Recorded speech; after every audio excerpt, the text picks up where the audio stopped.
Hola, buenas madrugadas. Las dos nuevas citas del Espacio en Blanco están ya listas. 4 horas nos esperan para viajar por el mundo del misterio. Esto es Radio Nacional de España. Y si estás listo, comienza un viaje hacia esos universos que aquí... Es un tema que teníamos muchas ganas de tratar. Saludar a nuestro invitado. Yo no sé si decirlo, salam aleikum. Bueno, aleikum salam. Andrés Guijarro, ¿cómo estás? Pues muy bien, un placer y un honor estar aquí contigo esta noche. También para mí un placer y un honor que estés aquí. Déjame que dé algunos datos tuyos. Eres filólogo y traductor de varios idiomas. ¿Traduces 3 idiomas? Inglés, francés y árabe. Sí. Y habrás también algo de hebreo, un poquito. De hebreo. Un poquito. Licenciado en Estudios Árabes e Islámicos por la Universidad Complutense de Madrid. Has residido en varios países del norte de África y de Oriente Medio. Eres profesor. ¿Por qué te ha interesado a ti esto del Islam y de los árabes? Bueno, desde siempre me interesaron las, que podríamos llamar en ese momento las culturas exóticas, ¿no? Las tradiciones exóticas ajenas a la nuestra. Y bueno, por proximidad y por, pues diversas lecturas o influencias, ¿no?, que uno tiene en la adolescencia, pues al final me llevaron al estudio, ¿no? Y al final, desde el punto de vista académico también, ¿no?, de esta tradición espiritual, ¿no? Eras oyente del Espacio en Blanco, ¿no? Pues sí que lo era, sí. Sí. Y te influyó en tu vida. No quiero que cuentes la historia como nos has contado antes, ¿no? Pero por culpa nuestra, de alguna manera, te metiste en cosas también. Sí, bueno, hubo algún que otro programa que fue importante, digamos, en luego el desarrollo de mis inquietudes, ¿no? Como adolescente, ¿no?, que era en esa época oyente tuyo. Me matizabas ahora que el Islam no significa paz, al contrario de lo que es una idea muy extendida, ¿no?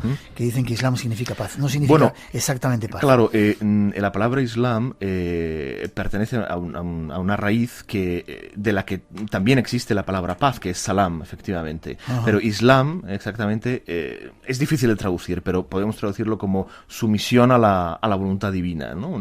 Una pacificación, digamos, del ser que se ha sometido a la voluntad divina, ¿no? Hablas bien árabe, evidentemente. Bueno, es difícil hablar bien árabe, me defiendo. Sí. Preguntan si sabes escribirlo también, supongo que sí, ¿no? Bueno, lógicamente. Vale, vamos a empezar. Lo enseño, así que... Tienes que saberlo. Hay muchas preguntas que hay que hacer, o que te quiero hacer desde el punto de vista de la más absoluta ignorancia y del más absoluto respeto al mundo árabe. A mí me encanta, viajo mucho a los países árabes. De hecho, nos vamos a Egipto el día 13. Bueno, hay muchos más musulmanes no árabes en el mundo que árabes. ¿Sí? Por supuesto, el país musulmán más grande del mundo es Indonesia, y ahí la gente ni es árabe ni habla árabe. Y algunos de los países musulmanes más poblados del mundo no son árabes. Pakistán no es árabe, Irán no es árabe, no son árabes ni hablan árabe. ¿No hablan árabe cuando se refieren al Corán? Pues bueno, una cosa es el árabe en tanto que lengua sagrada, y que tiene funciones litúrgicas. Entonces, cuando se utiliza para digamos, las plegarias rituales, por ejemplo, para la oración ritual, en la lectura del Corán, por supuesto, eso tiene que realizarse en árabe, porque es la lengua sagrada, la lengua que vehicula la baraka, digamos, ¿no? La influencia espiritual, por supuesto, pero esas personas en su vida cotidiana no hablan árabe. Su relación con el árabe es operativa, simplemente, desde un punto de vista espiritual, ¿no? Te lo digo, ¿ves? Porque, por ejemplo, en Senegal, yo tengo amigos que son musulmanes, claro. Y hablan wolof o cualquier otra lengua, y de repente cuando se refieren a la religión te hablan en árabe, te saludan incluso salam aleikum. Claro, porque son fórmulas rituales. Las fórmulas rituales sí tienen que ser en árabe, porque rituales tanto incorporadas, digamos, en los rituales sociales como propiamente religiosos o espirituales, tienen que ser en árabe. Es la lengua sagrada que, como he dicho, vehicula el espíritu, ¿no? Eso tiene que ser en árabe, pero no sus vidas cotidianas, ni sus trabajo, ni por supuesto que no. Veo que has empezado matizándome además. Bueno. Casi atizándome. Sin acritud. Así lo admito. Te digo, desde el más absoluto respeto y desde la más absoluta ignorancia, ¿por qué conocemos tan poco de los musulmanes y por qué son el enemigo? ¿Hay alguien que le interese que aparenten ser el enemigo? Pues es la gran pregunta de esos últimos tiempos. Vamos a ver. Digamos, hay 2 niveles de confrontación, por así decirlo. Uno, más... para empezar, desde luego es un enigma el por qué cuanto más presentes están los musulmanes en nuestras vidas, por proximidad geográfica, física, más se desconoce su tradición espiritual en Occidente. Más se habla de ella, pero cuanto más se habla de ella, más se deforma, y al final se convierte en un monstruo irreconocible. Entonces, hay, como decía, pienso, dos niveles de confrontación, entre comillas la palabra confrontación. Uno, efectivamente, en muchos casos, artificial, y al respecto del cual los periodistas tienen pues gran responsabilidad, culpa, ¿no? Gran responsabilidad, y también otras instancias, digamos, en Occidente, de tipo político, económico y hasta espiritual, podríamos decir, ¿no? O pseudo espiritual, ¿no? Que se esfuerzan a diario en muchas veces. Muchos de esos autores por ignorancia, ¿no? Digamos, o intermediarios de estas instancias por ignorancia, ¿no? En otros casos con una intención claramente aviesa, ¿no?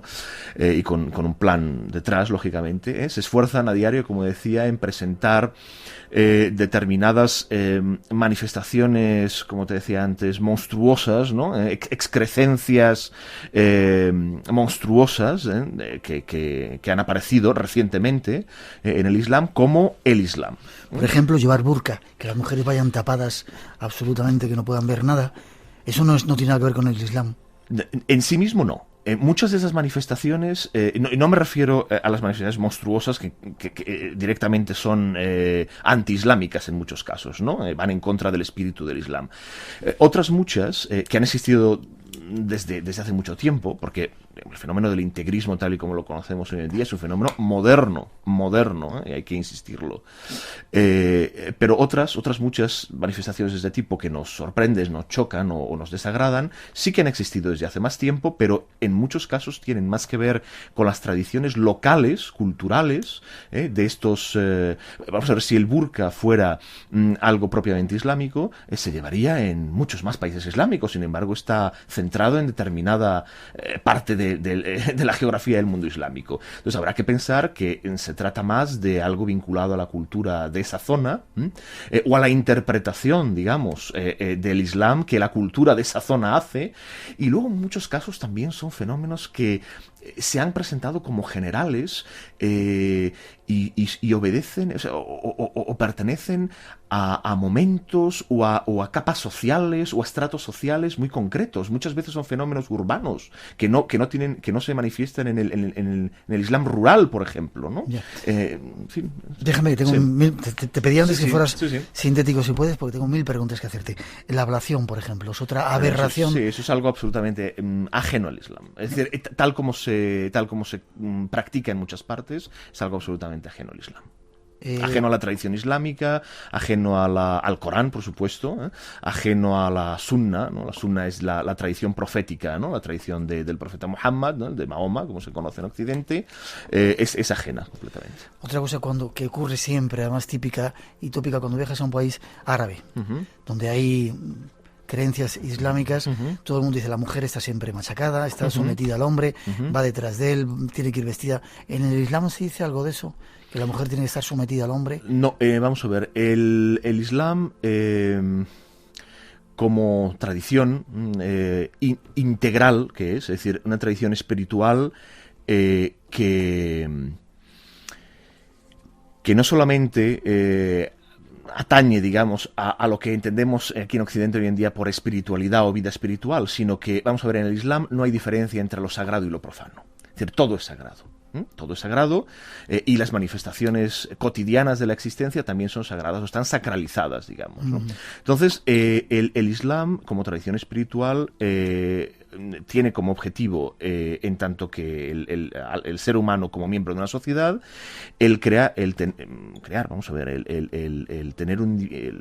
un individuo equilibrado en todos los aspectos de su vida, en el aspecto social. ¿Es de ese individuo, hombre y mujer? Por supuesto. No se diferencia. Claro, y una de estas, digamos, manifestaciones de esto es que la naturaleza propia de los sexos y las tendencias propias de los sexos, que era algo, en fin, que quiero decir que en cualquier civilización sana del mundo, en tradición espiritual de la humanidad, podemos ver que los sexos tienen a veces funciones diferenciadas y se intenta impedir que esas funciones se confundan, porque esa confusión da lugar a un caos interior en el hombre, en el ser humano, el hombre como ser humano, y posteriormente un caos social. Entonces, lo que por supuesto el Islam pretende es que los aspectos masculinos del hombre sigan siendo masculinos, los aspectos femeninos del hombre de la mujer sigan siendo femeninos. Pero eso no significa que esté la mujer supeditada. No, por supuesto. Por supuesto que no. El sexo, ¿cómo ve el Islam el sexo? ¿Es pecado como para muchos cristianos? No, en absoluto. No. El Islam en ningún momento, aunque en algunos aspectos o en algunas situaciones, ¿no? Se pueda ver como una religión moralista o estricta esto no pertenece a la naturaleza del Islam en absoluto. El sexo, las relaciones sexuales, por supuesto dentro del matrimonio, como todas las tradiciones espirituales de la humanidad, no contemplan, por supuesto, el concepto de libertad sexual que existe en el mundo occidental moderno, por supuesto que no, pero dentro del matrimonio, dentro de un matrimonio estable, en absoluto tienen ese concepto pecaminoso o de algo que aleja del espíritu, todo lo contrario, es un soporte, es una fuente de baraka, además explícitamente el dicho sexo así, es una fuente de suerte. La baraka es algo más complejo, baraka, ¿no? La traducción de baraka como suerte es una de las tantas aberraciones. Vale, sigue dándome leña. Baraka significa, es una influencia espiritual. Es la influencia de origen sobrenatural que, por supuesto, puede tener un aspecto de fertilidad, digamos, o de prosperidad, pero es un aspecto secundario, prosperidad incluso material, pero es un aspecto secundario. Baraka es lo que transmite, por ejemplo, en las vías iniciáticas del Islam, en el sufismo, lo que transmite el maestro al discípulo para vincularle al linaje espiritual. Eso es una baraka también, ¿no? Entonces, el sexo en el Islam es una fuente de baraka, es una fuente de bendiciones. Esta noche vamos a hablar no solamente del Islam, queremos hablar del fin de los tiempos en el Islam, es decir, de ese fin del mundo, y como veis vamos a aprender mucho con nuestro invitado Andrés Guijarro. 900-137-137 nuestro teléfono. Cualquier pregunta que queréis hacer sobre ese mundo es una buena oportunidad. Yo lo estoy tratando de aprovechar para conocer ese mundo islámico tan cerca de nosotros y a veces tan alejado, y quizá por intereses de ciertos sectores quieren hacer que sean nuestros enemigos, y seguramente no es eso. Hay más temas que queremos tratar detrás de esa introducción. 2:26, 1:26 en las Islas Canarias en directo, este es Radio Nacional de España. Esta noche preparando el camino para hablar de los signos del fin de los tiempos en el Islam, y teníais que escuchar a Andrés Guijarro mientras estábamos en esta introducción como me matiza, diciendo que el Islam es muchas más cosas. El Islam sería, a ver, como el final de la religión final, la última religión. Sí, el Islam tiene de forma muy profunda y muy esencial la vocación de ser el reflejo de la primera. ¿De acuerdo? De la religión esencial, de la religión que existía antes de todas las religiones. Es decir, es el culto puro a la divinidad. Por eso el Islam es una religión sin ceremonias. Es una religión que solo tiene rituales, y rituales muy sencillos, pero cargados de simbolismo, cargados de significación. Tiene la vocación también de ser la recapitulación de todas las esencias, de todas las revelaciones y las tradiciones espirituales de la humanidad, ¿no? Sí. Y me decías que Viracocha, que es al cual todos los profetas que ha habido o anunciadores de otras religiones. El Islam explícitamente dice que reconoce 124.000 enviados de 124.000, es decir, es un número simbólico, obviamente, con el que se intenta incluir a cualquier enviado divino, enviado de la divinidad, que haya traído una revelación a la humanidad, ¿no? Entonces, obviamente, ahí podemos incluir pues a los avataras del hinduismo, al Buda, a Viracocha, a Quetzalcóatl, por supuesto a Cristo, a los profetas del Antiguo Testamento, obviamente, ¿no? Luego hablaremos del papel de Cristo, o cómo ven ellos a Cristo, los musulmanes. Mahoma, ¿quién era ese personaje? Un pastor que no tenía ni idea, analfabeto, y de repente... ¿O no es así? Matízame. Vamos a ver, Muhammad es un hombre, sí, pero como decían de él, es un hombre, pero no como los demás hombres, ¿no? ¿De acuerdo? Hay una frase de Ali. Ali es, le han llamado el San Juan del Islam, ¿no? Era el marido de la hija del profeta de Fátima, importantísima figura en la espiritualidad musulmana, ¿no? Y es también, digamos, el receptor de gran parte de los secretos, ¿no? Que luego serán transmitidos en las cadenas iniciáticas del Islam, ¿no? Ali. Ali decía del profeta Muhammad que era un hombre, pero no como los demás hombres, igual que una piedra preciosa es una piedra, pero no como las demás piedras. Qué bonito ejemplo. ¿De acuerdo? Entonces, efectivamente, hay un aspecto humano, obvio, en la figura del enviado. Entonces, bueno, pues nace en el año del elefante, dicen las tradiciones islámicas, ¿no? Se supone que es el 570 de la era cristiana. Y bueno, pues su nacimiento, su infancia está rodeada de, como no podía ser menos, ¿no? Como enviado de la divinidad, igual que todos los enviados de todas las tradiciones espirituales, de acontecimientos simbólicos, de enorme profundidad, muy interesantes, bueno, algunos fascinantes y bellísimos, que le llevan efectivamente a ser consciente de que él es un ser especial. Esto ¿Qué le pasa, por ejemplo, para darse cuenta? Bueno, hay un momento muy fundamental, ¿no? Que es lo que se llama en la tradición islámica la apertura del pecho. Tiene lugar cuando él es un niño. Su madre, él es huérfano de su padre, murió antes de que él naciera. Su madre, como era normal entre las familias, digamos, de la aristocracia de la Meca en esa época, aristocracia no necesariamente en el sentido moderno o occidental de la palabra, ¿no? Las familias de linaje, ¿no? Es entregado a una beduina para que digamos en el desierto pues aprenda, dicen, el árabe más puro, las tradiciones más auténticas, y en un momento en que estaba con sus compañeros, era un niño, aparecen dos seres de luz que le apartan del grupo y le abren el pecho, extraen su corazón, y en su corazón hay una pequeña mancha negra. Entonces, con algo que los que estaban viéndolo, ¿no? Los testigos de aquello, describen como nieve, ¿no? Como algo puro, lavan su corazón de esa mancha negra y lo vuelven a depositar en el pecho. Ya es un receptáculo puro, inmaculado, a partir de ese momento, para la recepción de la revelación.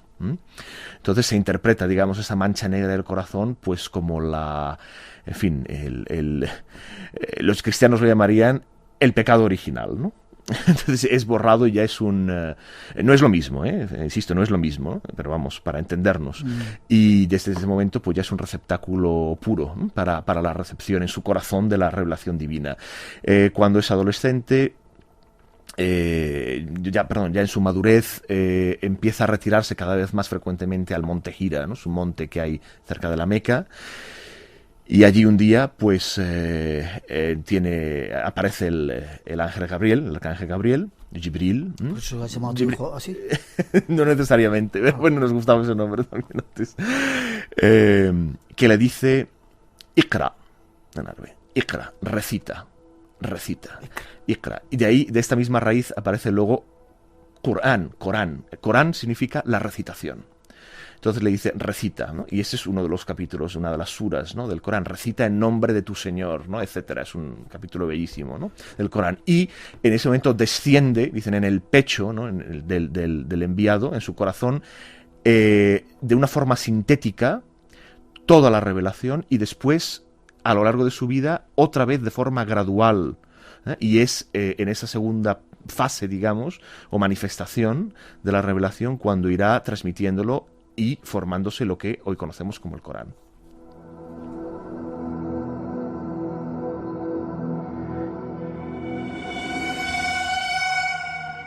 Abre tus sentidos. Un nuevo universo de respuestas te espera. Espacio en Blanco, en Radio Nacional de España, con Miguel Blanco. El misterio continúa.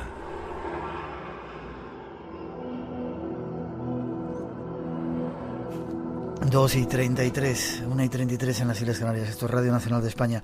Te decía, Andrés, nos están empezando a mandar montones de preguntas. Yo no sé si... Bueno, vamos a terminar con Mahoma. Entra en esa revelación, empieza a soltar eso. Sí, empieza a transmitirla así de forma gradual, efectivamente.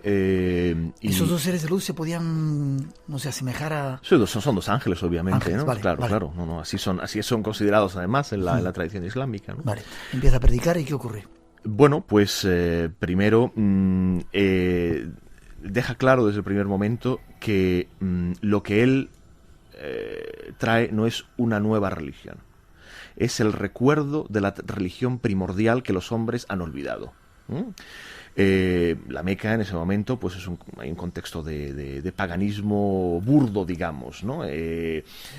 Muy mediatizado por digamos, la importancia comercial que tenía el santuario en ese momento. La Kaaba ya existía, la Kaaba, el templo, el único templo que hay en el Islam realmente es la Kaaba, ¿no?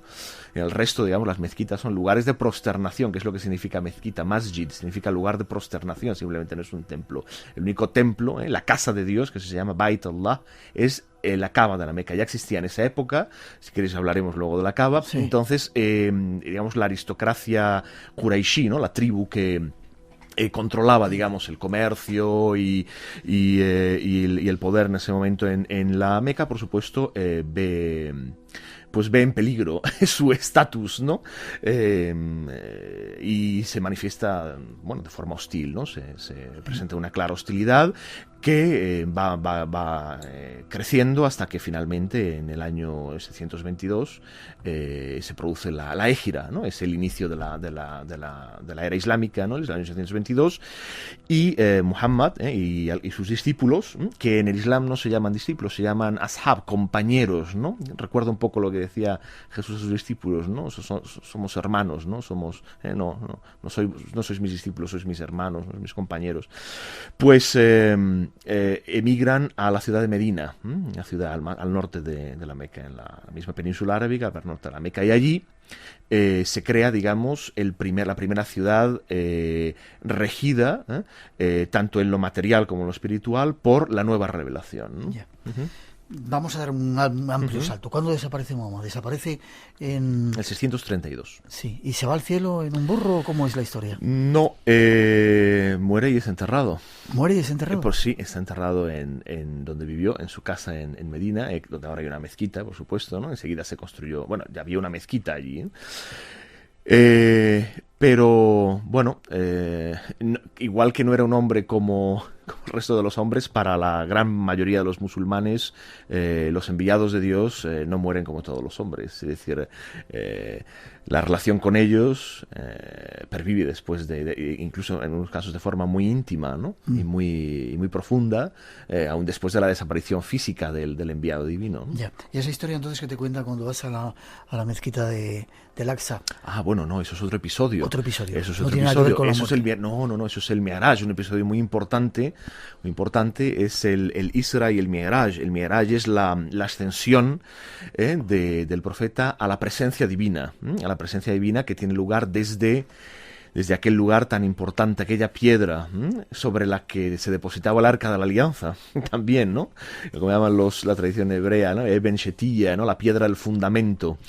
Hay un momento en la vida de Muhammad en la que es transportado, digamos, en cuerpo y alma, por así decirlo, ¿no? Primero de la Meca a Jerusalén, digamos, es la parte horizontal del viaje, y luego de ese punto de Jerusalén a la presencia divina. Al cielo.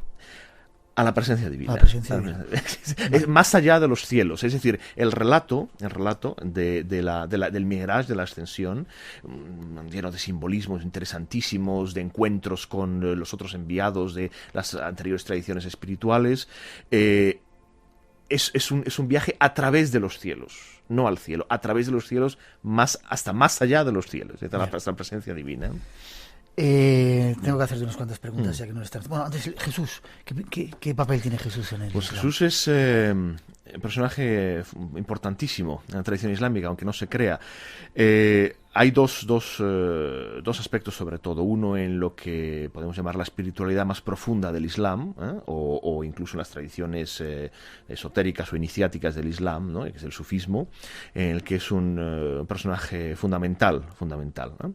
Y otro aspecto que es el aspecto escatológico, es decir, en el Islam se cree en la segunda venida de Cristo con perspectiva escatológica, igual que en el cristianismo. Seguramente ahora hablemos de ella. Sí, con ligeros matices de diferencia, digamos, pero ese aspecto riguroso, digamos, que tiene el cristianismo la segunda venida de Cristo, ¿no? de juez y de rigor, también lo tiene el Islam, solo que en el Islam la función fundamental de Cristo, por así decirlo, en su segunda venida, es acabar con el anticristo. El Dajjal de la tradición islámica. ¿Cómo sabes tanto? Preguntas, ¿cómo es el cielo y el infierno en el Islam? Si puedes, telegráficamente. Vamos a ver, hay muchas descripciones de naturaleza simbólica, la mayoría y que son susceptibles de interpretación, por supuesto. Pero hay un cielo y un infierno. Si somos malos, ¿vamos al infierno? Vamos a ver, los maestros espirituales del Islam dicen que el infierno es la manifestación post-mortem de la naturaleza infernal de los seres que tienen esa naturaleza infernal. De los seres cuya naturaleza es infernal, y todos sabemos que hay seres cuya naturaleza es infernal, ya llevan el infierno consigo. Luego, lógicamente, en otros estados, ese infierno se tiene que manifestar también. Aquellos seres cuya naturaleza sea celestial, pues se manifestará lógicamente de forma... Pero como un lugar físico, bueno... Vamos a ver, las descripciones son siempre físicas. Vale. Son siempre físicas, pero eso no quiere decir que se conciba así, lógicamente, eso es susceptible de interpretación. Pero en todas las tradiciones espirituales, los cielos en los infiernos del budismo tibetano son extraordinariamente físicos, ¿no? Otra pregunta que nos hacen, si dice que a los hombres les espera un cielo con un montón de mujeres, no sé cuántas vírgenes, ¿a las mujeres también les espera eso o no tiene nada que ver? Bueno, y me están llamando machista, no sé por qué. Efectivamente, esas figuras, las de las huríes, ¿no? Sí. Que son, bueno, una figura tan escandalosa, ¿no? Para Occidente, ¿no? Que ha perdido ya la capacidad de comprender los símbolos y la riqueza y la profundidad de los símbolos espirituales, fundamentalmente. Ese escándalo o esa turbación, ¿no? Que tiene el hombre occidental moderno al respecto de determinada simbología, al respecto del más allá, indica solamente que ha perdido ya la capacidad de interpretar los símbolos y de entender los símbolos que los hombres de las tradiciones espirituales de la humanidad desde siempre han tenido de forma natural.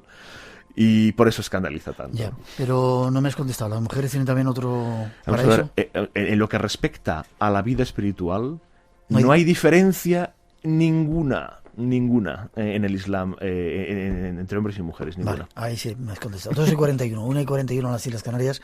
Seguimos adelante, aunque dice que no. María José, nuestra compañera, dice que, bueno, matizaremos ese asunto. Queremos ir a ver esos símbolos del fin de los tiempos, si están cercanos en el Islam, que nos tocarán también a nosotros. Detrás de esa introducción nos lo ofrecemos. Minutos que vamos a tratar de aprovechar, de exprimir al máximo. Me preguntan si eres musulmán. Bueno, todos lo somos. Según el Islam, musulmán significa sometido a la voluntad divina. Entonces, en tanto que evidentemente no hay ningún ser que no esté sometido a la voluntad divina, todos lo somos. Solo los musulmanes dicen que unos, lo son conscientemente y otros no inconscientemente, pero todos lo somos. Vale, ¿cuáles son los signos del fin de los tiempos en el Islam? Si los puedes telegráficamente. Bueno, esto es un complicado, ¿no? Un tema muy largo. Vamos a ver, hay signos que coinciden con todos los signos del final de los tiempos de todas las tradiciones de la humanidad. Lo que se puede llamar los signos mayores, lo que se llama signos menores, ¿no? En el Islam. Es decir, subversión, digamos, o del orden interior y exterior del hombre y de las sociedades, infelicidad, caos, interior y exterior de las sociedades, haciendo hincapié en las funciones masculina y femenina. En muchos casos es muy importante. No solamente se hace hincapié en tradiciones del fin de los tiempos en el Islam, en otras tradiciones espirituales también. Es algo, bueno, pues es la base de las sociedades, lógicamente, ¿no? Son los hombres, ¿no? Los individuos. Y luego, bueno, pues hay signos propiamente narrados, relatados o vinculados a la tradición islámica, que es lo que se conoce como signos mayores, y que, bueno, pues son... ¿Cuáles son esos signos? Bueno, hay varios. Uno de ellos es la aparición de algún tipo de conflicto, ¿no? Que por supuesto se conoce como la gran batalla, ¿no? En el que aparentemente, claro, todos estos signos aparecen en los hadices, ¿no? Que son las frases, ¿no? Las frases, digamos, extracoránicas, ¿no? Del profeta Muhammad, recogidas por sus discípulos, ¿no? Y compiladas por sus discípulos. Entonces, en la mayoría de los casos son de una extrema complejidad. Hay otros casos en los que es muy claro, ¿no? Lo que dice, pero hay casos que es extremadamente complejo y simbólico, ¿no? Por ejemplo, cuando dice que uno de los signos del final de los tiempos es que el sol saldrá por occidente, no por oriente. Bueno, ¿esto qué significa? Es decir, se refiere a un fenómeno cósmico, se refiere a algo simbólico, pues posiblemente a las dos cosas. Lo mismo con la gran batalla, ¿no? Lo mismo con la aparición del anticristo, que en el Islam tiene signos muy claros, muy interesantes, ¿no? Esos son tres de los símbolos que... Sí, hay otros muchos más, sí. Por supuesto, ¿no? La destrucción de la Kaaba, ¿no? El templo, como hemos dicho, por excelencia del Islam, la venida, por supuesto, de la segunda venida de Cristo, en fin, son signos. El Mahdi, el Mahdi, el bien guiado, ¿no? Una figura que siempre que se aluda a ella, en todas las tradiciones, se pone después una coletilla, que es que vendrá el Mahdi y llenará la tierra de equidad y de justicia como hasta entonces había estado llena de injusticia y oscuridad, ¿no? El Mahdi es el Saoshyant de la tradición mahdeísta, el Buda Maitreya de la tradición budista, el Kalki Avatara de la tradición hindú. Es un restaurador, es un purificador de la tradición espiritual de la humanidad. Te vas a adelantar porque tenía la pregunta de quién era ¿cómo lo dices tú? Mahdi. Ya me has contestado. Otra pregunta, ¿esa gran guerra puede ser lo que nos quieren hacer, esa gran confrontación como un signo de los últimos tiempos, lo que nos quieren hacer creer, parece que el mundo occidental, el mundo moderno en el que vivimos, americano, con colas y demás historias y jeans y demás, está enfrentado con el mundo islámico, el mundo árabe? ¿Puede ser esa la gran guerra? Yo no lo sé, desde luego, y esto, bueno, retoma lo que estábamos comentando al principio, hay un tipo de confrontación evidente, es la confrontación que hay entre, digamos, una civilización como la islámica que no se concibe ni concibe una civilización que no sea espiritual o que no tenga sus raíces en el espíritu, y enfrente lo que ellos ven como una ex-civilización o una anti-civilización, que es la civilización occidental moderna, individualista, materialista, sin valores, desarraigada del espíritu. Entonces... ¿Así lo ven de claro con respecto a nosotros? Por supuesto. Bueno, quizás que esté así de claro. Quizá. Yeah. Pero no solamente los musulmanes, es decir, alguien que pertenezca a otra tradición espiritual viva, aunque no sea la islámica, no sé, si se le confronta con el estado actual de las cosas en Occidente, y lo que va a haber es eso, evidentemente. Yeah. Déjame que te haga otra preguntita, ahondando un poco en todo esto. En algún sitio he leído que para Occidente, para nosotros, la religión es una carga, mientras que para los islámicos la religión es la vida. No hay una diferencia, ¿no? Sí, evidentemente. No, yo tengo que ir a rezar o tengo que ir a misa el domingo y eso me joroba, ¿no? Es una obligación. Y sin embargo para ellos forma parte. Vamos a ver, la espiritualidad está absolutamente interpenetrada. Ha habido algún autor que ha dicho que el Islam es una religión de monjes casados. Y hay algo de eso. ¿Monjes casados? Sí, hay algo de eso. Es decir, para un occidental moderno, la vida de un musulmán tradicional, no me refiero a un musulmán integrista o extremista, tradicional, que vive su religión como la han vivido sus antepasados, se parece un poco a la vida de un monje. Las horas del día están divididas en las horas de la plegaria. Sus actividades, digamos, mundanas son interrumpidas por una orientación, por una vuelta durante el momento de la plegaria hacia lo sagrado. La vida económica, la vida social, la vida sexual, todo tiene matices de sacralidad, y no puede concebirse de otra forma.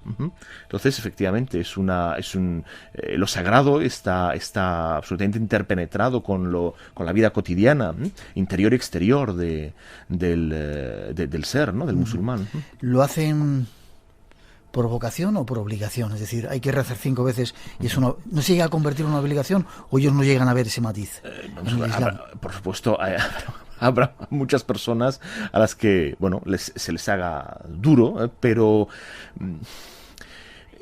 vamos a ver, yo creo que en la mayoría de esos casos es un fenómeno más moderno que otra cosa. La influencia de Occidente, la influencia de los valores de Occidente, la vida en Occidente, en un contexto tradicional, y todavía los hay cada vez menos, pero en un contexto tradicional del Islam, uno puede ver la naturalidad con la que estos rituales, estas fórmulas, están integradas en la vida cotidiana de esa persona. No hay artificiosidad, no hay voluntarismo, no hay... Ya me has contestado. Cada día, es decir, tiene mucha fuerza el Islam, porque yo tengo amigos que no eran islámicos, vivían en un país árabe y de repente han empezado, no sé si a practicarlo, se han convertido, no sé cómo llamarlo, ¿no? Está teniendo mucha fuerza ese movimiento espiritual en el mundo, ¿verdad? Bueno, el problema es que alguna de esas conversiones o reconversiones no son al Islam de sus abuelos o de sus bisabuelos, ¿no? Son a nuevas tendencias militantes, y que forman parte de esas deformaciones monstruosas, ¿no? O excrecencias monstruosas de las que hablábamos antes, ¿no? Es un hecho incontestable que lo que conocemos como integrismo avanza. Por cierto, eso es uno de los signos también del final de los tiempos. El integrismo. La descripción que se hace en algunos hadices del final de los tiempos sobre cómo se vivirá, o cómo será la tendencia, o una tendencia importante en muchos musulmanes del final de los tiempos, es calcada, ¿no? A lo que podemos ver hoy en día con el tristemente famoso fenómeno del integrismo. ¿Tú crees que estamos en el final de los tiempos? Bueno, si nos atenemos a los... Vamos a ver, muchas de las descripciones que aparecen en los hadices del final de los tiempos, que hay que recordar que fueron son frases que fueron dichas hace 1400 años. La descripción de cosas que están sucediendo hoy en día o que suceden hoy en día es tan fiel que vamos a ver, lo que está claro es que no se puede negar el fenómeno visionario. Es decir, el que dijo esto, en este caso el profeta Muhammad, tenía visiones de futuro. Estaba viendo eso, y por la forma, por la expresión, digamos, de esa misma visión, ahí está su autenticidad, digamos. No hay una elaboración, no hay una interpretación. Es una descripción que a veces nos deja perplejos, no sabemos a lo que se refiere. Pero en otros casos, la descripción es tan fiel que si nos atenemos a ello, desde luego, pero no solamente, insisto, en las tradiciones islámicas, si vamos a los Puranas del hinduismo, donde aparecen también signos del final de los tiempos, en algunos casos, por cierto, son las mismas, son sí. Casi con las mismas frases. Bueno, tú lo has leído. Déjame que te haga unas cuantas preguntas más antes de esa pausa que tenemos que hacer para las noticias. El regreso, la segunda venida de Cristo. ¿Cómo vendrá Cristo? ¿Cómo se interpreta eso en el Corán? Bueno, como te he dicho antes, la función fundamental de Cristo en su segunda venida será acabar con el anticristo, que en ese momento ya se habrá enseñoreado de la tierra y habrá sometido y convencido a gran parte de los habitantes de la tierra. Te hago la pregunta entonces, ¿quién es el anticristo? ¿Y no estará ocurriendo ahora eso? Pues mira, el anticristo en el Islam se le llama el Masih ad-Dajjal, es decir, el Mesías mentiroso, y será un ser, solamente en una descripción, ¿no? que aparece en un hadith que creo que resume muy bien, ¿no? Dice el profeta Muhammad en un hadith: aparecerá el Dajjal, el Mesías mentiroso, y en una mano tendrá fuego y en otra mano tendrá agua. Id a por el fuego, porque detrás de ese fuego se esconderá el agua. Sin embargo, lo que tenga él detrás del agua será el fuego. ¿Ah, sí? Sí, así lo dice. ¿Crees que ese personaje ha podido nacer? ¿Va a ser un personaje físico? Es difícil de decir. Hay incluso descripciones físicas de él en los hadices, algunas muy precisas, pero claro, tienen un componente simbólico muy fuerte también.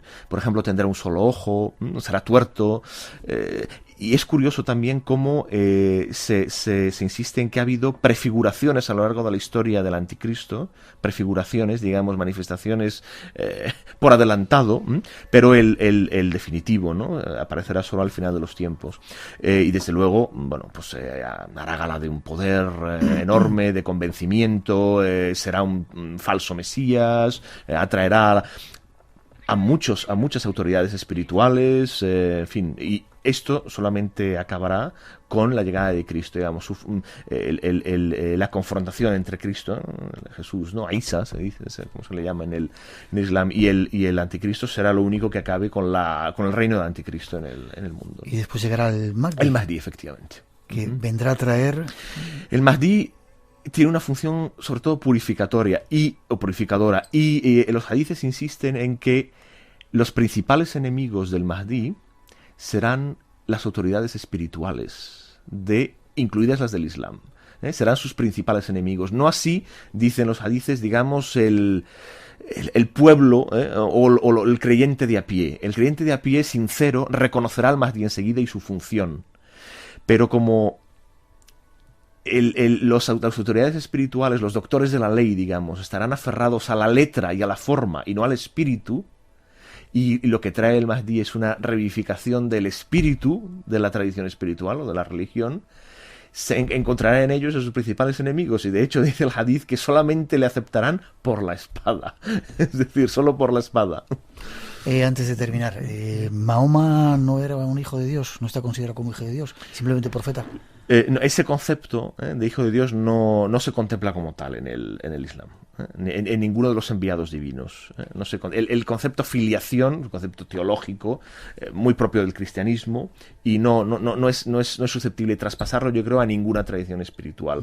En fin, fíjate, casi podríamos decir que desde el punto de vista más profundo de la espiritualidad islámica, más profundo, ya vamos a hablar del sufismo, ¿no? De la tradición esotérica, iniciática del Islam, el concepto de los enviados divinos está más próximo al concepto avatárico del hinduismo que al concepto de filiación divina del cristianismo, que es más exclusivista, digamos, ¿no? En ese sentido, y más propio de la tradición cristiana. Y dime una cosa, ¿hay resurrección en el Islam? Concepto muy breve. Sí. Es muy similar al de la tradición cristiana, sí, similar. O al de la tradición judía, sí, similar. Con matices, hay matices de diferencia, pero sí. Ese concepto existe. Ahora no lo cuentes entonces.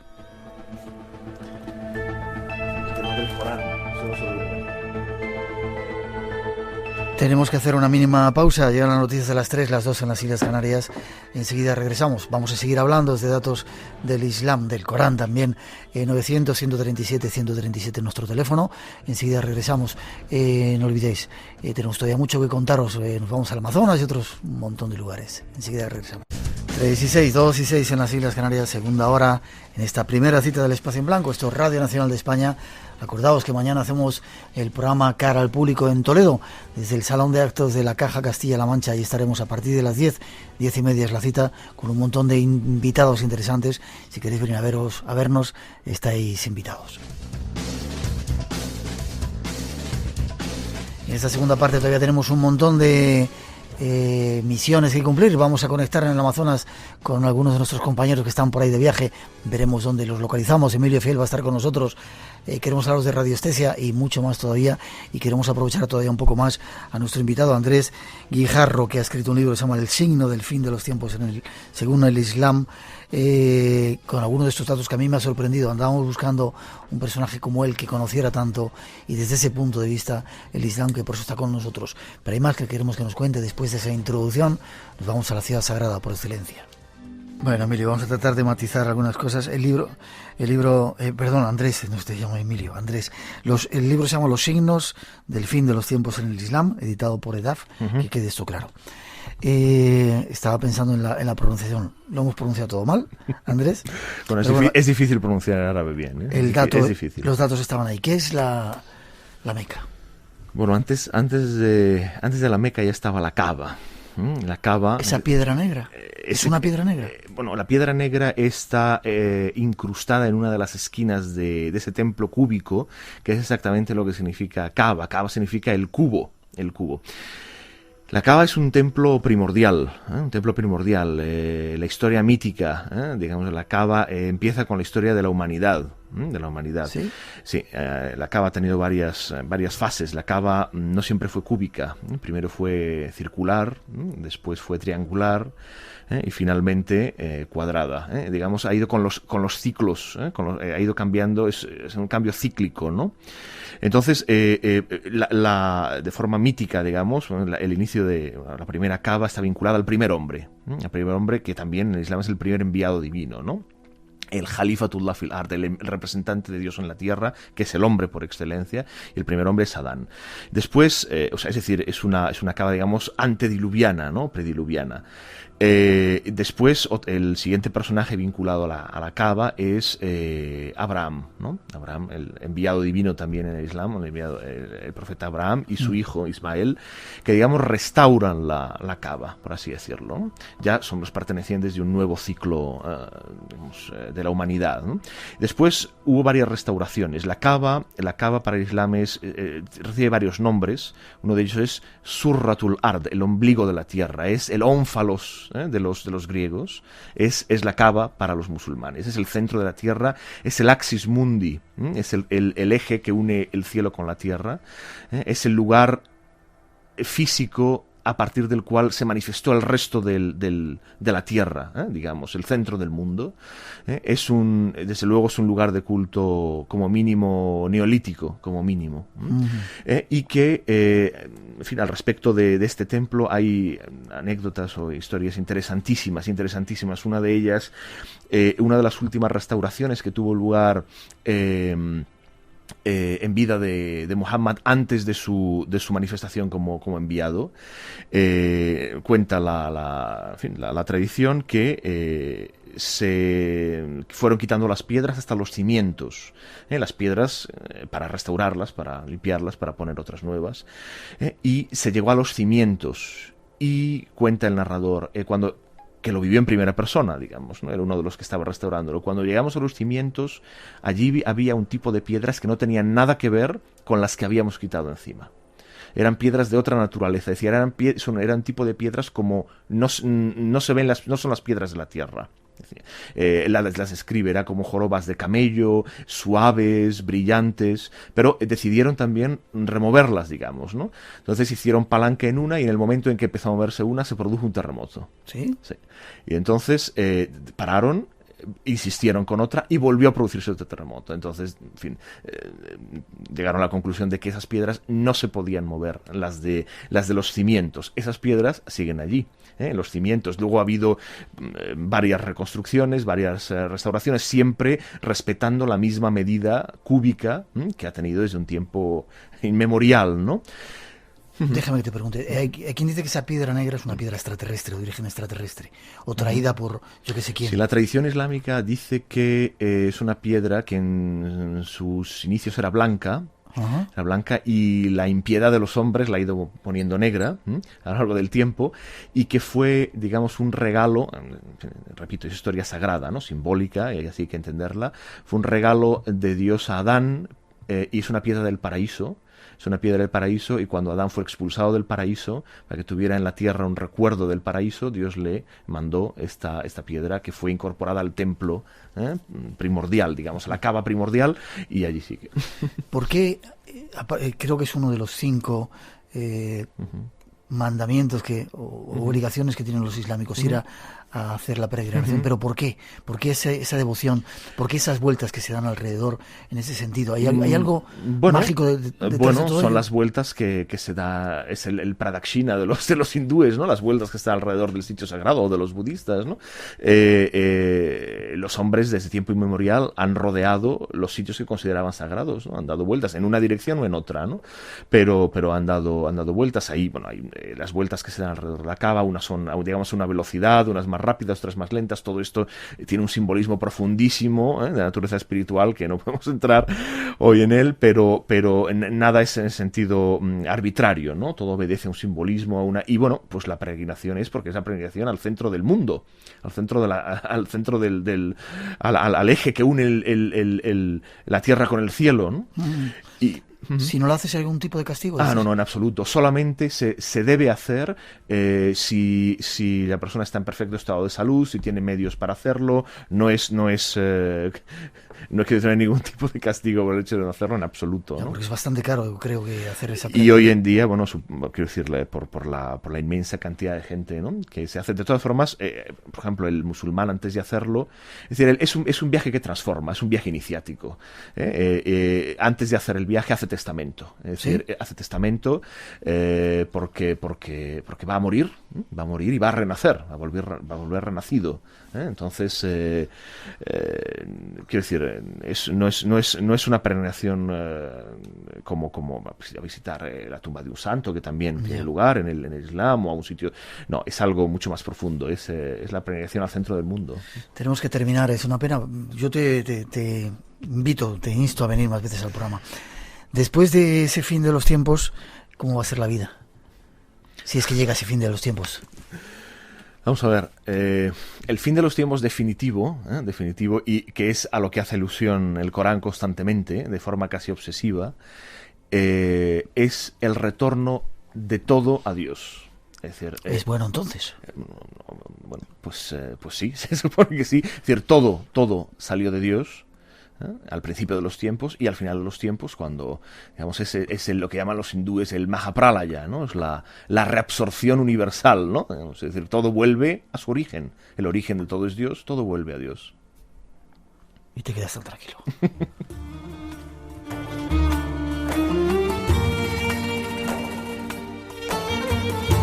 Andrés, gracias.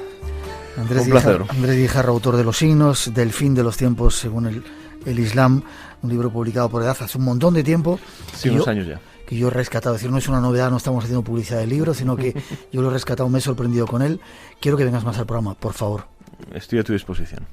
Te doy las gracias por ese esfuerzo que has hecho en extractar, en tratar de explicar y yo creo sí, que es difícil porque, bueno, son realidades muy desconocidas, mal interpretadas en nuestras sociedades, mal interpretadas, mal comunicadas, deformadas en muchos casos, y por desgracia, también hay que decirlo, muchos de los musulmanes que nos rodean no representan bien a su religión, no la representan bien, no la conocen bien, y bueno, como te decía antes, la edad oscura, el Kali Yuga de los hindúes, la edad oscura es para todos.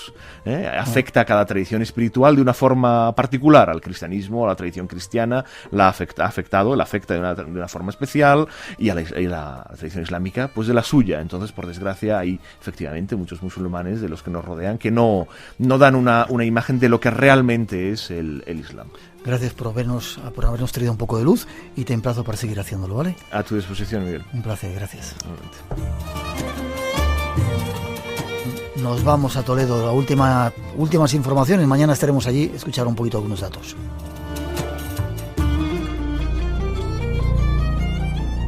Espacio en Blanco.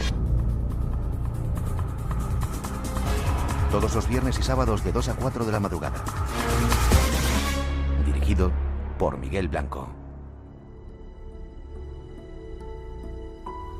Entra en el mundo del misterio.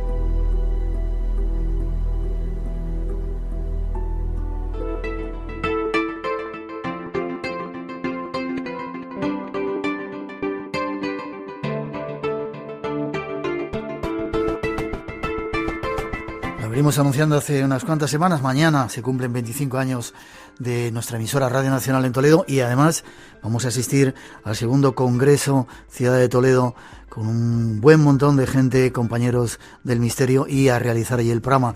Uno de sus organizadores, Gonzalo Rodríguez, está con nosotros. Buenas noches, Gonzalo.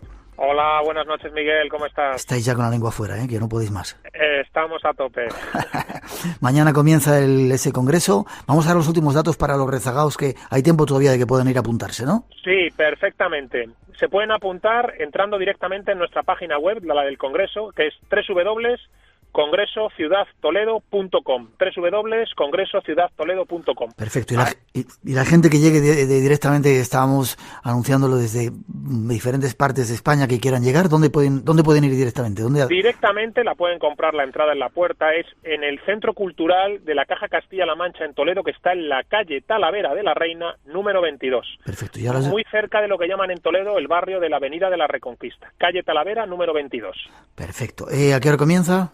Pues abriremos las puertas a las 10 y yo creo que a las 10:30 comenzará ya la primera conferencia. Vale. Telegráficamente, personajes que van a estar.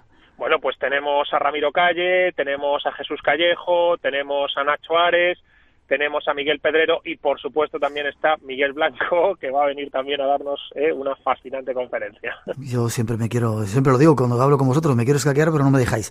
Y luego a partir de las 10:30, apertura de puertas para que puedan ver el programa. Efectivamente. El Espacio en Blanco lo vamos a hacer allí en el mismo sitio, ¿verdad?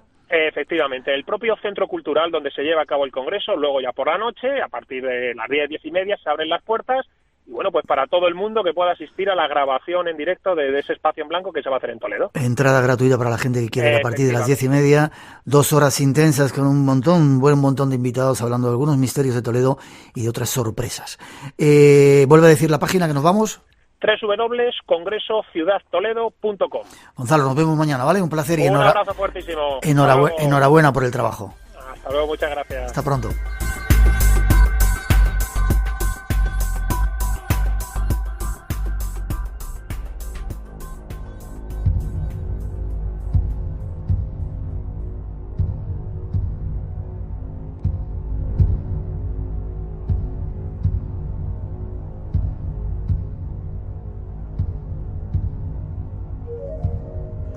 Esta música de chamanes de Amazonas nos lleva precisamente hasta allí, a conectar con nuestro compañero Juan José Revenga, que nos ha prometido cada semana una entrega de esa expedición fascinante que están haciendo. Hasta Iquitos nos vamos concretamente con la magia de las comunicaciones para saludarle. Juan José, buenas noches. Hola Miguel, buenas noches. Seguimos quedando impresionados con la magia de las ondas, de poder hablar en directo desde el fin del mundo. Yo alucino, que de repente estés ahí en Iquitos, en mitad del Amazonas, y se pueda escuchar tu voz así, bueno, con un poquito de toque como si hubieras bebido mucho ron o mucha cazalla, pero es absolutamente alucinante. Es impresionante los inventos del hombre amarillo, dónde nos están llevando, pero mira, es un avance increíble en cuanto a comunicaciones. Lo único que hay que estar aquí a pleno sol debajo de una torradera increíble, porque es donde tiene cobertura el satélite. Bueno, pero por lo menos podemos hablar. Siento que tomes el sol por nuestra culpa. ¿Dónde estás concretamente? Pues mira, hoy estamos en Iquitos, acabamos de subir de Belén, del barrio de Belén. Es un barrio que, bueno, según cuentan, es el más pobre de América. Y la verdad es que es increíble. Es un barrio de palafitos donde la gente vive en casas, en la superficie, casas flotantes, que según va subiendo el río, va subiendo la casa o directamente están viviendo encima de aguas estancadas. La visión, lo que sientes cuando pasas por allí, el olor, es lo más parecido al olor o sentimiento de India, sentimiento de Calcuta. Lo que tienes allí, la gente enferma solo de respirar el ambiente que hay. El mercado, un mercado que puedes imaginar un mercado, pero que aquí se vende desde cocodrilo, tortuga, monos, cualquier tipo de animales, que es lo que se come acá. Bueno, me está empezando a llover, se me está cayendo aquí el cielo encima ahora mismo. Bueno, si me sigues manteniendo todavía me escuchas, pues vamos, se está cayendo el cielo, es lo que pasa en la Amazonia. De repente empieza a llover. Te decía que fíjate que lo estamos escuchando. Sí, estás escuchando el caer de la lluvia, ¿no? Es lo que tiene. De momento estás a 40 grados y se cae como si te echaran cubos desde arriba. Pero bueno, que siga durante muchos años y se pueda ver que son los grandes peligros de este cambio mundial que está habiendo ahora mismo. Que como te comentaba, el río Amazonas está más bajo que jamás ha estado en la historia. Aquí frente a Iquitos, el río tiene como 1,5 kilómetros de ancho y llevaba una profundidad normal de unos 100 metros de profundidad. Y hoy no tiene ni 20 metros. Estamos en plena época de lluvias, ahora tenía que estar pues hasta arriba o subiendo todos los días, pero incluso hay días que baja. Esto del cambio climático no es que vaya a ocurrir, es que ha ocurrido ya. Ya, lo estáis viendo, lo estás palpando, ¿verdad? Es increíble, ¿no? está palpando, mira, por primera vez veo a indígenas, eso hace unos cuantos años veía alguno, los indígenas con los hombros quemados, con quemaduras del sol. ¿Sí? Esta gente que llevan generaciones caminando desnudos por la selva y ahora les ves que tienen quemaduras en los hombros del sol. Bueno, es que no es el mismo sol el que nos está dando ahora, o algo está ocurriendo. Son las consecuencias de los avances de la civilización. Ya. No quiero que te mojes mucho ni entretenerte mucho. ¿Hacia dónde vas ahora? Pues mira, venimos del río Napo, hemos estado subiendo por el Napo casi frontera con Ecuador, hemos estado haciendo ceremonias chamanísticas de ayahuasca interesantísimas anoche, que tengo una noticia que Don Solón, el famoso chamán de la ayahuasca de Iquitos, murió hace un mes justo. Sí. Y estuvimos con Francisco Montes, con un discípulo suyo, haciendo unas tomas de ayahuasca impresionantes. La verdad que Don Solón con él se nos fue una parte de la historia de la ayahuasca y una parte de la historia del misterio de la Amazonia. Uh-huh. ¿Esa voz que tienes es porque todavía te dura el efecto de la ayahuasca o...? La ayahuasca te pone muy mal de primeras, pasas un mal rato, ya sabes que es una sensación muy muy mala en principio, pero al día siguiente eres la persona más feliz del mundo, que mejor se encuentra y bueno, con las ideas muy claras, que es lo principal que tiene lo de la ayahuasca, que te ayuda a razonar. Se te nota. Hoy simplemente queremos hacer así titulares, cuando vengas nos lo contarás más extensamente esas experiencias. ¿Estuvisteis en la Cueva de los Tallos? ¿Llegasteis a la Cueva de los Tallos? Hemos estado en frontera con Ecuador, estaba muy complicado, subimos por el Napo hasta Ecuador y estaba muy complicado llegar. Estuvimos viendo ruinas de ciudades hechas con argamasa, construidas con argamasa entre las piedras, pero no pudimos llegar hasta arriba porque estaba bloqueado por la frontera. La frontera con Ecuador, la frontera peruana, como ha habido guerra durante más de 30 años, está toda minada para poder pasar por ahí. Ya. En plena selva, la manera más fácil de evitar que pase nadie era minarlo. Así es el hombre blanco. Sudamérica, Latinoamérica, el mundo de los mayas, ese mundo que estáis visitando ahora, incluso el mundo de los incas, va a dar grandes sorpresas, grandes descubrimientos se están anunciando en Teotihuacán y en esa zona del Amazonas. ¿Hacia dónde vais ahora? Pues ahora vamos hacia la ciudad de los dioses, vamos hacia Tiwanaku, a Bolivia. Vamos a entrar a Puno, por Puno cruzaremos el lago Titicaca y entraremos en la ciudad de los dioses, donde en teoría empezó todo. Todas las culturas nacieron allí en Tiwanaku. ¿Cuándo tenéis previsto llegar ahí a Tiwanaku? Creo que podemos, si va todo bien, el lunes próximo podemos estar allí. Yendo todo bien, y en Tiwanaku, ya sabes, la puerta estelar, las 1000 cosas que hay allí, indescriptibles y que no lo ha sabido, el hombre ha sabido dar una explicación a lo que allí ha ocurrido o ocurrió hace miles de años. Simplemente que las culturas, tanto la incaica como todas las posteriores, bebieron de la cultura Tiwanaku. Ahora estás en Iquitos, ¿vais a navegar por el río Amazonas?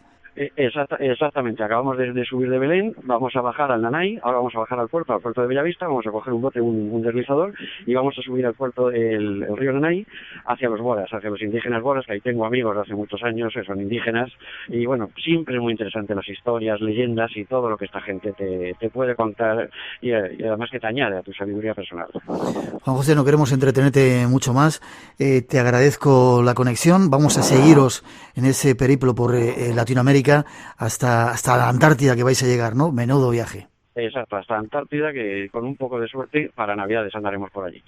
Bien, pues te emplazo para la siguiente semana, si te parece, vamos consiguiendo conectando con esa maravilla que es ese teléfono satélite que lleváis y la posibilidad de comunicarnos en cualquier momento.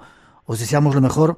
Y lo mejor de todo, que estoy comprobando que es a prueba de agua, porque aquí le está cayendo el mundo encima y sigue funcionando. Que una cosa más estás por favor, ¿eh?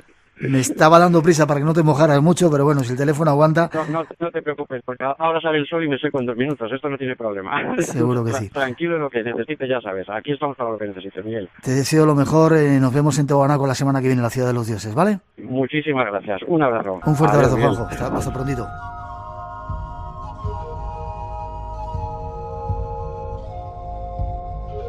Un saludo desde el Tassili, desde el plató del Tassili que está a 2000 kilómetros de Alger, para los oyentes de Espacio Blanco de Radio de España. Un gran saludo desde el desierto hasta vosotros en España. Nuestro tiempo de estas crónicas de nuestro tiempo, valga la redundancia, con Emilio Fiel, a él se le ocurrió el nombre, que ha tenido que parar ahora iba de viaje, está por ahí perdido en mitad de España. Buenas noches, Emilio. Buenas noches a todos. ¿Cómo estás? Muy bien, muy bien. Vengo del Moncayo nevado precioso, sí. Un día soleado por aquí, aunque en otros lugares Llueve bastante, así que ahora voy camino de Madrid a una reunioncita y todo está bien. Está llegando el invierno ya, el tiempo se va notando que se mueve.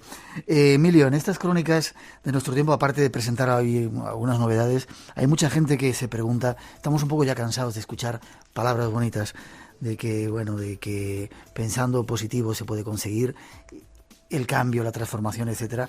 No sé si se sabe que hay que hacer algo más. Tú planteas que el 2012 puede ser una oportunidad. Dices, estamos viviendo la más perfecta historia de amor jamás contada en el universo entero. El mundo será transformado en el 2012. El fin de los tiempos conocidos producirá un retorno al punto cero. ¿Cómo podemos ayudar en este proceso? Transformar todo esto que son palabras bonitas, que lo dice mucha gente y que pueden llevar al engaño, en acción. ¿Cómo se puede hacer? Bueno, en principio nadie nos va a regalar nada. Y al mismo tiempo también esto no va a suceder como un regalo de Navidad. Es decir, tenemos que conseguirlo nosotros. Pero en medio de todo ello, nunca ha habido energía enfocada en la Tierra como en estos momentos. Y por tanto tampoco podemos confiar que el momento es igual que todos los demás. La clave está en el intento. El intento es el gran poder de la enseñanza antigua de los toltecas del mundo indígena. Es decir, el poder de Dios, el poder del espíritu aquí en el ser humano. Cualquier objetivo que enfoquemos puede ser realizado. Da igual que sea curar una herida en un instante, viajar por el tiempo, tener visiones de los posibles futuros o ensoñar o meterse en los sueños de otra persona. Ese es el poder del intento. Cuando esa maestría del intento se consigue, pues todo es posible en la vida, lo demás queda a un lado. Nosotros, mucho más humildemente, y en pequeña escala, pero unidos muchas gentes, podemos crear un superintento. Y ese superintento es lo que tenemos que lograr nosotros. Ese intento no es imprescindible, en el sentido de que la Tierra ya cambia más allá de que nosotros colaboremos o no con ella. Ese intento lo que produce es esa especie de efecto del centésimo mono, o del 100.000.000º mono, que es que la conciencia se expanda por todos nosotros.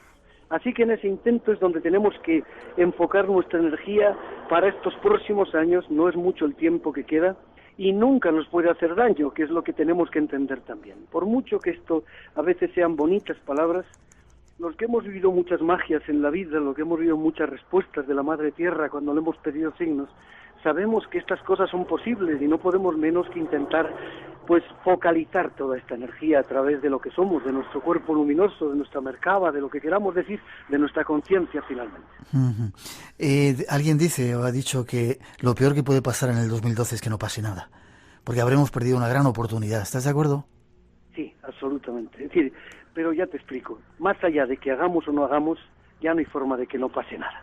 Ya, como digo, la Tierra ha tomado su elección y ya está todo enchufado de esta manera. Lo que se descubrió por los mayas, lo que se descubrió por el mundo egipcio, o lo que se descubrió por otras culturas, por los Hopi, por tantas y tantas cosas, los sumerios mismos, pues lo único que se descubrió es que tenemos ciclos cósmicos y los ciclos cósmicos son ajenos a nuestra voluntad personal e incluso colectiva. Podemos aprovechar el cambio para la transformación de la conciencia, pero no podemos evitar el cambio. De esa manera, esto es como si de repente todos tuviéramos que vivir a 5.000 metros de altura. Simplemente hay gentes que morirían, hay gentes que no resistirían la presión en sus pulmones y otros que vivirían perfectamente porque están preparados. Así que el cambio de atmósfera es algo semejante a esos 5.000 metros de altura, no es nada que hay que poner en el horizonte como solamente mágico, cambia la energía que corresponde a la atmósfera que respiramos, a la conciencia que respiramos. Esa es la sincronización del rayo galáctico desde el centro de Alcione hasta nosotros y es lo que tenemos delante. Por eso hay que hacer propuestas concretas, propuestas que cambien y que permitan a la gente actuar. Gentes de la nueva conciencia han estado siempre pasivos en lo social y ahora es necesario que pasen a la acción.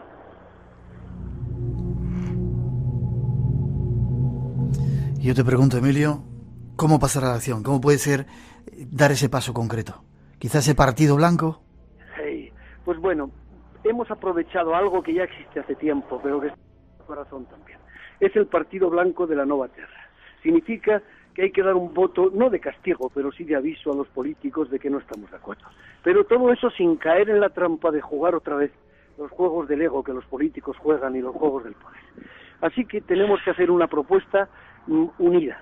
El 2012 necesita que todo el mundo lo conozca, el Partido Blanco puede ayudar a este conocimiento y puede ayudar también a que la gente de la Nueva Conciencia, que siempre ha evitado votar, vote por fin, haga el esfuerzo de ir a votar, pero que sea un voto de atención para toda la gente que está caminando en estos momentos, por medio de la política y de los cambios sociales. Hace falta reunir muchos votos en blanco. Si pudiéramos 1 millón, mejor que 100.000, y al mismo tiempo entender que ese no puede ser nuestro objetivo, es solo un aviso que nos ayudará a desarrollar la conciencia del 2012. El objetivo es crear a unos miles de educadores sociales de la conciencia a través de un centenar de personas de primera fila en las terapias alternativas, guías espirituales, herederos de linajes tradicionales, gentes de conocimiento, literatos, toda la gente de bien que está por aquí, que tiene un buen corazón, una buena luz a su alrededor. Esas gentes que cada una dedique 4 o 5 días a la semana a ayudar a dirigir a estos grupos en una educación de 6 meses en las grandes capitales, y otras gentes, alumnas de ellos, en los pueblos y en las ciudades.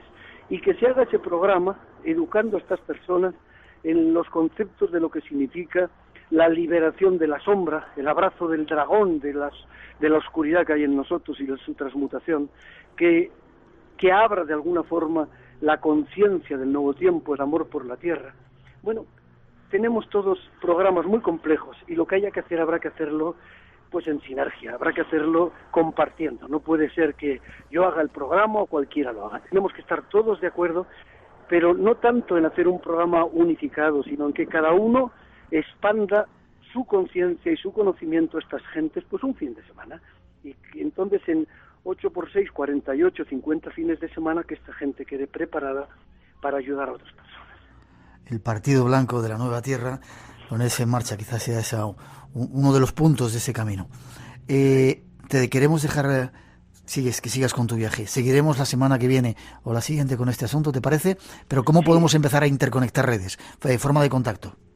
Bueno, estamos ya en contacto con las redes de luz que están aquí, con Coldo Alday, con la gente también iberoamericana, con Ricardo Campo. Estamos en contacto con los círculos que se están haciendo en América, en Sudamérica e incluso ahora en Europa. He hablado con los círculos franceses, que están con los belgas y los suizos, y ahora llegan alemanes e italianos. Está ya moviéndose todo a todos los niveles, y por ahora lo que voy a hacer simplemente es abrir un blog que se llama eso, el Partido Blanco de la Nova Terra. Y ese blog lo están preparando ahora, y es ahí donde van a pasar los escritos y las cartas que estoy haciendo. Cualquiera que quiera pedirme a esos escritos están abiertos para todos. Son 7 hasta el momento, estos días saldrá el 8º, y lo importante es que escriba, pues, si quiere, a millo@emiliofiel.com. millo@emiliofiel.com. Y le enviamos las cosas. Perfecto, ese es el punto de contacto. Si no, buscáis la página de Chris Gaya o de Emilio Fiel, y dentro de poco estará ese blog por ahí funcionando. Hay que ponerse en marcha, Millo, ahí estamos para... Y tú también, Miguel. A tus órdenes. Yo quiero que estés tú también ahí metido en todo, toda la gente de la Nueva Conciencia juntos, un buen círculo, una buena fuerza unida entre todos. Ahí estamos, a tus órdenes. El Partido Blanco de la Nueva Era, qué bonito. La Nova Terra. No, perdón, Nova Terra. Nova Terra. Buen viaje, ten cuidado, ¿vale? Gracias. Nos vamos. Gracias, Miguel. Un abrazo fuerte. Seguimos en contacto. Gracias.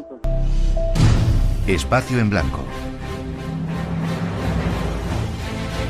Madrugada del viernes al sábado y del sábado al domingo, de 2 a 4, en Radio Nacional de España.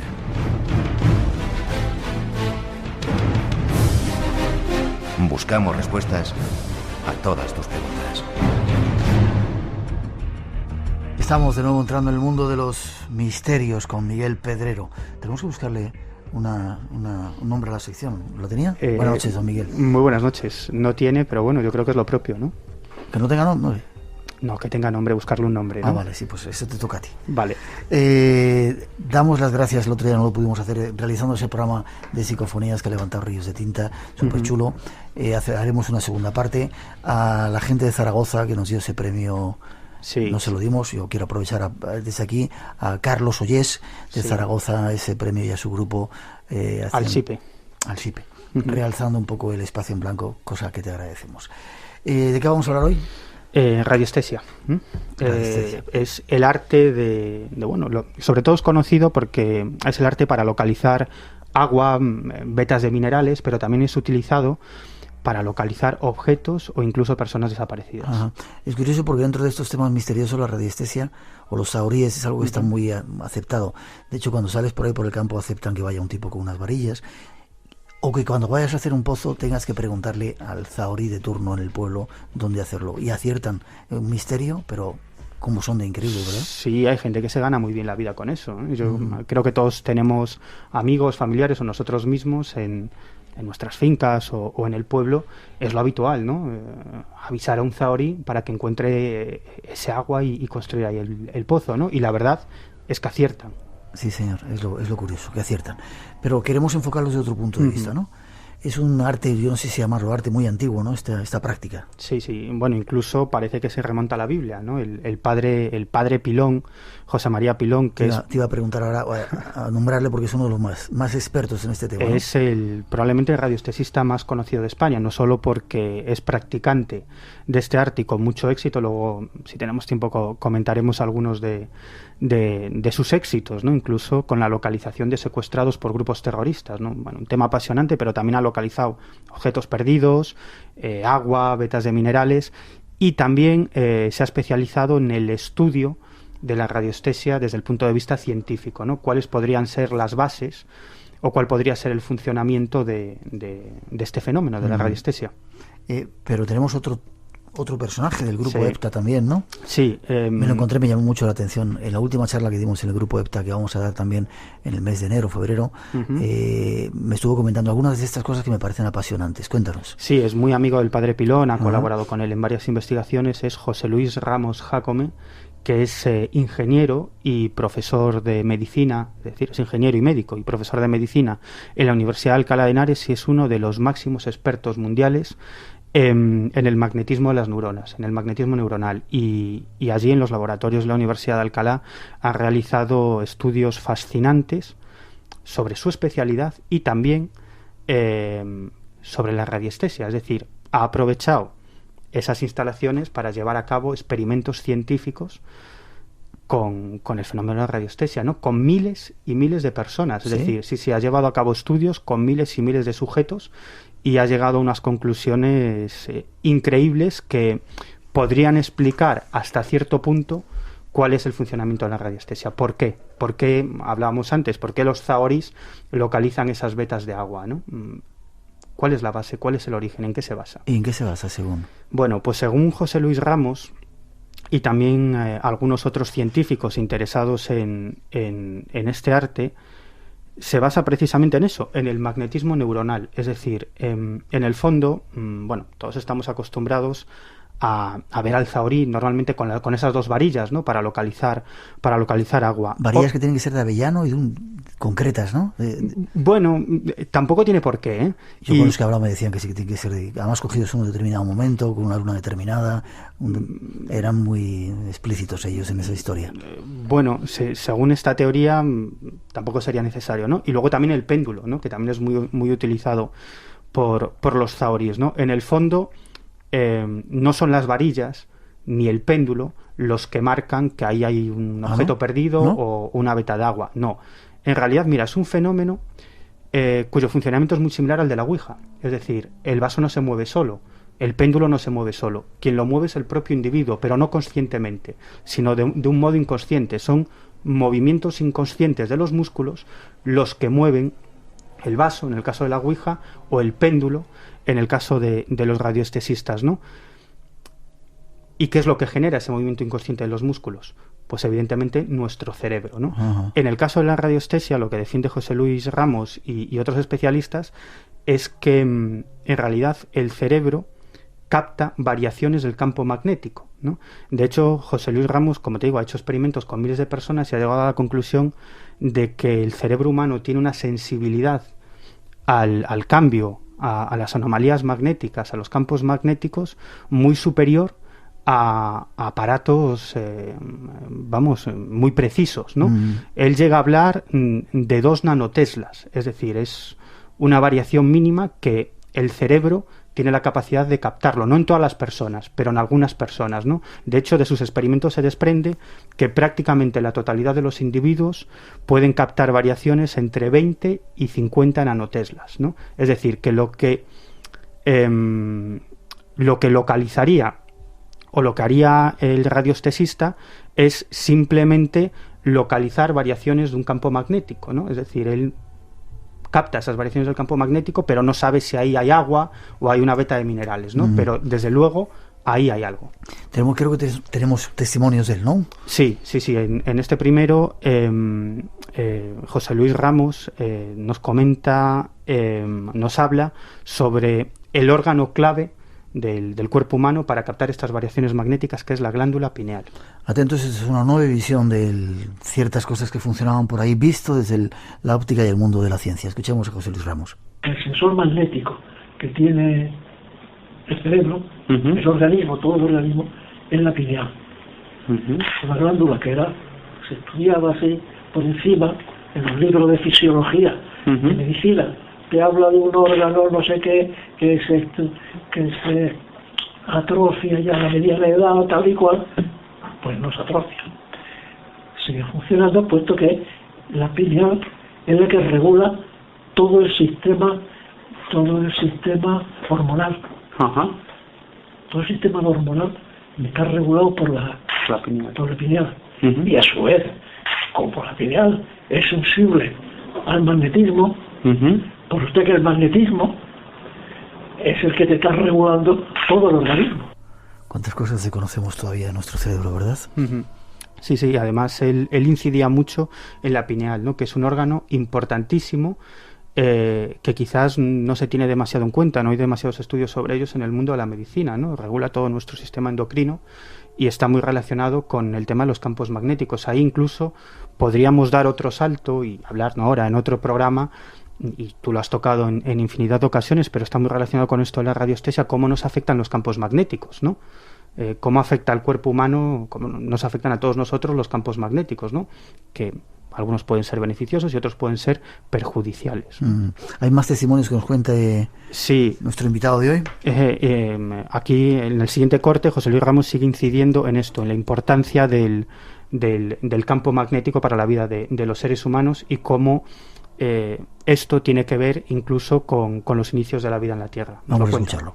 El magnetismo es el elemento en el que vivimos inmersos. El hombre, desde la primera célula, hace 4.000 millones de años, se ha desarrollado en un campo magnético. Porque la vida aparece en la Tierra, la primera célula, procariota, en la que no tenían ni siquiera núcleo, las procariotas, esa aparece cuando aparece el campo magnético terrestre. Cuando se forma el núcleo de la Tierra. Hasta ahí llega el tema. Y bueno, y en el siguiente corte José Luis incide sobre esto mismo, ¿no? Lo que hemos comentado anteriormente, que es en realidad lo que capta el Zaori. Vamos a escucharlo. Ese agua, esa corriente de agua, va ionizada. Si tiene sales en disolución, o las sales minerales que arrastra, ese agua es conductora. Es conductora. Y transporte, lleva una corriente ionizada, esos iones están activos, están polarizados, por producir una corriente eléctrica. Y esa corriente te altera el magnetismo terrestre. Es decir, que el Zaori, se le llama así, Zaori, con la varilla o el péndulo, él no detecta el agua. Él dice que allí hay agua, porque es lo que está buscando. Pero él no detecta el agua. Él lo que cambia es la variación de campo magnético terrestre que produce el curso de agua. O un filón metálico. Una nueva explicación del fenómeno, desde el punto de vista de la ciencia, de la física.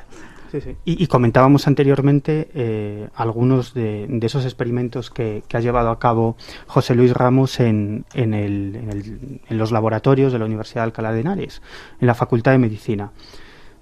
Te podría contar muchísimos, pero vamos a centrarnos en uno de ellos, como te digo, con miles y miles de individuos durante bastantes años, ¿no? Por lo tanto, las conclusiones son dignas de tener en cuenta. Mira, uno de los más interesantes consistió en fabricar un marco de madera sobre el cual montaron una espiral de hilo de cobre, ¿no? Ese hilo de cobre lo conectaron a una fuente de corriente continua, cuya dirección e intensidad podían variar, ¿no? Cuando ellos quisieran. Entonces ponían en su interior a una persona. Como te digo, este experimento ha sido hecho con miles y miles de individuos, ¿no? Con un péndulo. Entonces, cuando creaban un campo magnético, una corriente eléctrica, que generaba, pues eso, de una intensidad de entre 20 y 50 nanoteslas, ese péndulo se movía en la dirección que ellos le indicaban a la corriente, ¿no? Cambiaban de dirección y el péndulo también se movía en la dirección contraria. Dejaban de ejercer esa fuente esa corriente, esa fuente eléctrica, y el péndulo no se movía. Lo hicieron con infinidad de individuos y llegaron precisamente a esa conclusión, ¿no? Que la mayoría de los individuos, prácticamente todo el mundo, reacciona con el péndulo a una intensidad de entre 20 y 50 nanoteslas, ¿no? Incluso hallaron entre estas miles y miles de personas que pasaron por este laboratorio, encontraron algunas que llegaban, el 2% de los individuos, que llegaban a la extraordinaria sensibilidad de captar variaciones de 2 nanoteslas únicamente. Y también llegaron a otra conclusión muy interesante, y es que las mujeres son mucho más sensibles que los hombres, pero muchísimo más sensibles que los hombres, a estas variaciones del campo magnético. No hacía falta ir a la universidad para que nos dijeran eso. Otro testimonio rápido y hablamos de... puede servir incluso para localizar coches, ¿no? Sí. Coches, todo tipo de objetos perdidos e incluso personas. En el siguiente corte, José Luis Ramos se refiere a la localización de un coche que fue robado en Barcelona y apareció en Madrid. Y que lo localizaron a través de la radiestesia. ¿A través con el padre Pilón también? Sí, con el padre Pilón. Vamos a escucharlo. Le roban el coche y Pilón, que es aquí de Madrid, resulta que encuentra el coche que está aparcado en la calle, se robaron en Barcelona. Y el coche estaba aparcado aquí cerca, por el Paseo de La Habana, por la Plaza de los Sagrados Corazones, por ahí, una calle de esa, allí estaba el coche. Y le dijeron, mira, creo que está en tal sitio. El otro llamó desde Barcelona, llamó ya a la policía, porque dije que había puesto la denuncia correspondiente, me dicen que está en tal sitio. Ya fue la policía de aquí y ahí estaba. Parece sorprendente, parece magia, pero funciona. En muchos casos hemos visto testimonios que han asegurado que era así. Claro, esto aquí ya tenemos que dar un salto más allá, ¿no? Porque en este caso la localización de personas o de objetos a distancia, ahí ya no estaríamos hablando de la captación de variaciones magnéticas, ¿no? Probablemente tenemos que referirnos a un fenómeno más relacionado con el mundo de la parapsicología, pero en el que interviene, y esto es algo que también me decía José Luis Ramos, que también está convencido de que la radiestesia no solamente sirve para encontrar estas vetas de agua, sino para localizar a personas a distancia. Como te decía, también tiene que ver con la glándula pineal, pero ahí entran en juego otra serie de elementos más relacionados con la parapsicología. Vamos a hacer una segunda parte de este programa con más casos, sobre todo del padre Pilón, pero quizá el último testimonio. Sí, es una radiestesista, Virginia Albuquerque, que en el siguiente corte se refiere a la localización de una persona a través de la radiestesia, de una persona cuya ubicación no tenía localizada. Vamos a escucharlo. En cuanto a la localización de personas, por ejemplo, incluso podría hablar de un caso personal propio de un familiar al cual quería contactar, llevaba muchos años sin saber, y bueno, la última noticia que yo tuve hacía más de 10 años era que estaban en Baleares. Tomé un plano de España, un mapa, ¿no? Y él empezó a rastrear con el péndulo y me indica un lugar que yo tampoco, porque a veces, claro, te dice lo que es real, a veces no nos cuadra, ¿no? Con lo que es. Y me dice Huesca. ¿Huesca? Si no le gusta el frío. Y yo, bueno, pues me quedé con aquello. Y justo al cabo de muy pocos añitos retoma el contacto con esta persona, se retoma con este familiar, y mira por dónde Se confirma de que había estado varios años viviendo en Huesca. Portentosas facultades de, no sé si del cerebro humano, de la mente humana.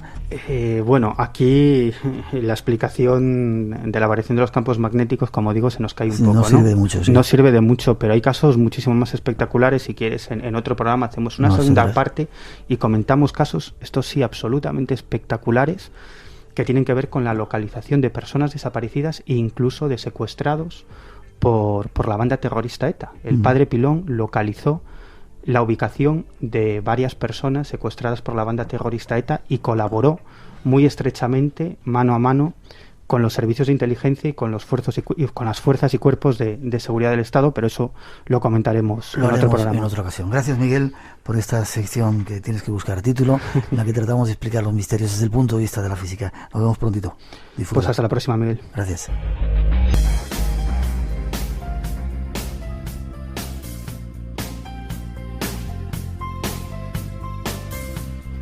Y por hoy terminamos. Teníamos un concurso y los ganadores han sido Jesús Morales de Madrid, Olivia Arce de Pontevedra, Nuria Pérez de Madrid, María Ángeles Pérez de Almería y Lizardo García de Madrid.